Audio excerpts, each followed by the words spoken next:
Hi viewers, welcome to our channel.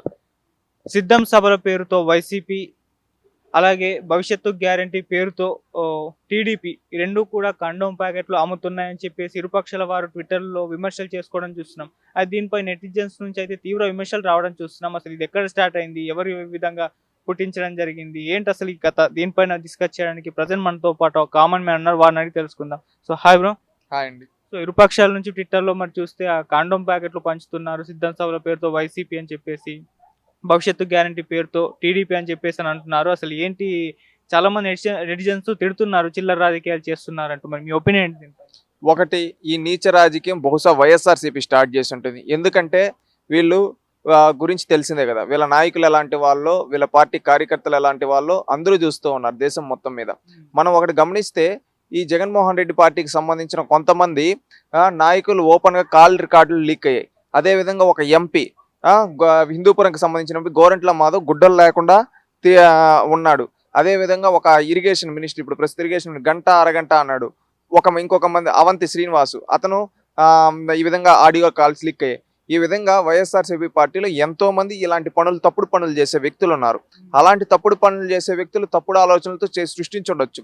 ఇది వాళ్ళపైన fire back అవుతుందనే ఉద్దేశంతో తెలుగుదేశం పార్టీది కూడా అదే విధంగా క్రియేట్ చేసి వాళ్ళు కావాలనే వదలాలని ట్రై చేస్తా ఉన్నారు. ఇది నేను ఫేక్ అని ఎందుకు చెప్తానంటే, ఇప్పుడు ఒకటి చూడండి, నేను రెండు ట్విట్టర్లు నేను ఓపెన్ చేస్తా, వైఎస్ఆర్సీపీది తెలుగుదేశంది రెండు ఓపెన్ చేస్తే మనం అక్కడ చూద్దాం. వైఎస్ఆర్సీపీ సిద్ధంది కరెక్ట్గా ఉంది.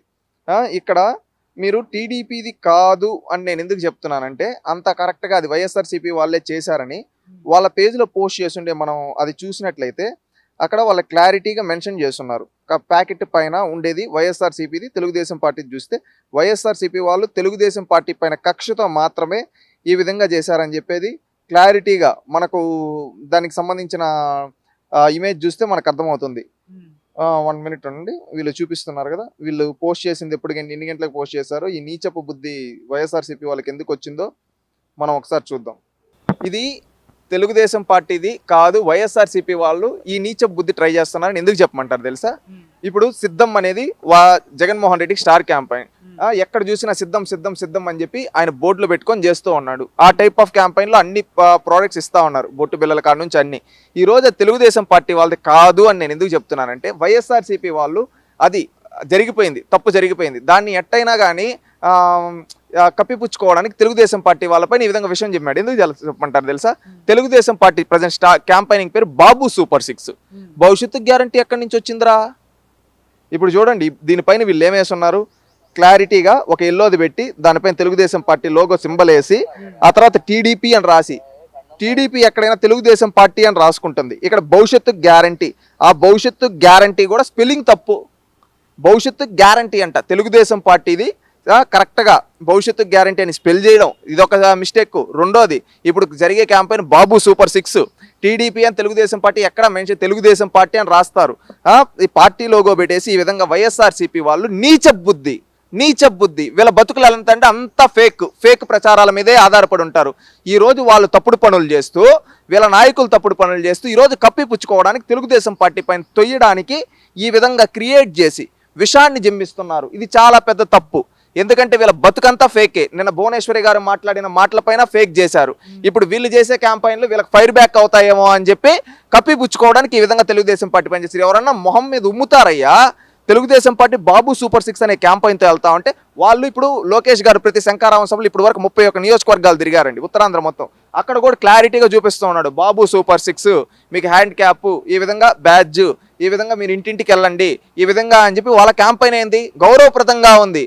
వెళ్ళాగా కాండమ్ ప్యాకెట్లు, బొట్టు బిల్లలు ఇవి ఇచ్చుకోవాలా?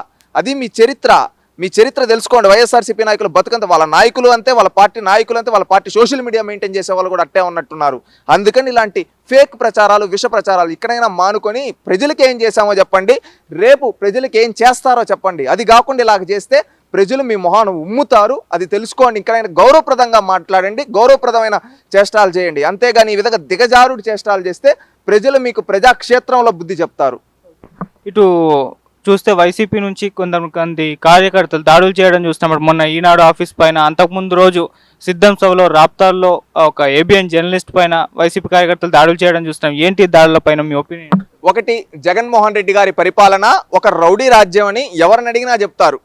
ఈ జగన్మోహన్ రెడ్డి గారు వచ్చినప్పటి నుంచి సాధారణ పిల్లవాళ్ళ కాడ నుంచి పెద్దవాళ్ళ వరకు ఎంతో మంది పైన దాడి జరిగింది. ఒక అమర్నాథ్ గౌడ్ని చంపేశారు, అదేవిధంగా ఒక తోట చంద్రయ్య, ఒక నందం సుబ్బయ్య, ఈ విధంగా ఎంతో మంది పైన సామాన్యుల పైన దాడులు చేసి బీసీ బడుగు బలహీన వర్గాల దళితుల్ని చంపేశారు ఈ జగన్మోహన్ రెడ్డి గారి ప్రభుత్వంలో.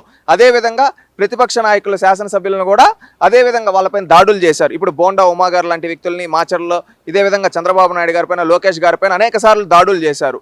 వీళ్ళకి నేను క్లారిటీగా చెప్పేది ఒకటే, వీళ్ళు ప్రజలకు మంచి చేసింది లేక, ఈరోజు మంచి చేసింది చెప్పుకోలేక ఈరోజు ఇక్కడికి వచ్చి ఈ విధంగా దాడి చేస్తున్నారు. మీరు గమనించండి క్లారిటీగా, ఈ జగన్మోహన్ రెడ్డి గారు న్యూస్ పత్రికలపైన ఎందుకు దాడి చేస్తున్నారు? జర్నలిస్టులు ప్రశ్నిస్తూ ఉంటే జగన్మోహన్ రెడ్డి గారికి నచ్చదు. ఈయన ఒక ప్రెస్ కాన్ఫరెన్స్ పెట్టలేదు ఈ రోజు వరకు.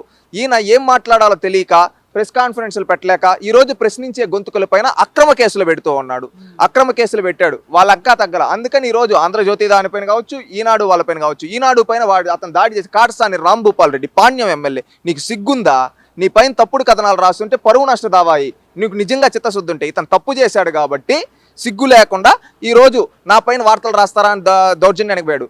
సాక్షి ఉంది కదా, జగన్మోహన్ రెడ్డి గారి మానస పుత్రిక, ఆ సాక్షిలో ఎన్నో అసత్య కథనాలు లోకేష్ గారి పైన, చంద్రబాబు నాయుడు గారి పైన రాశారు.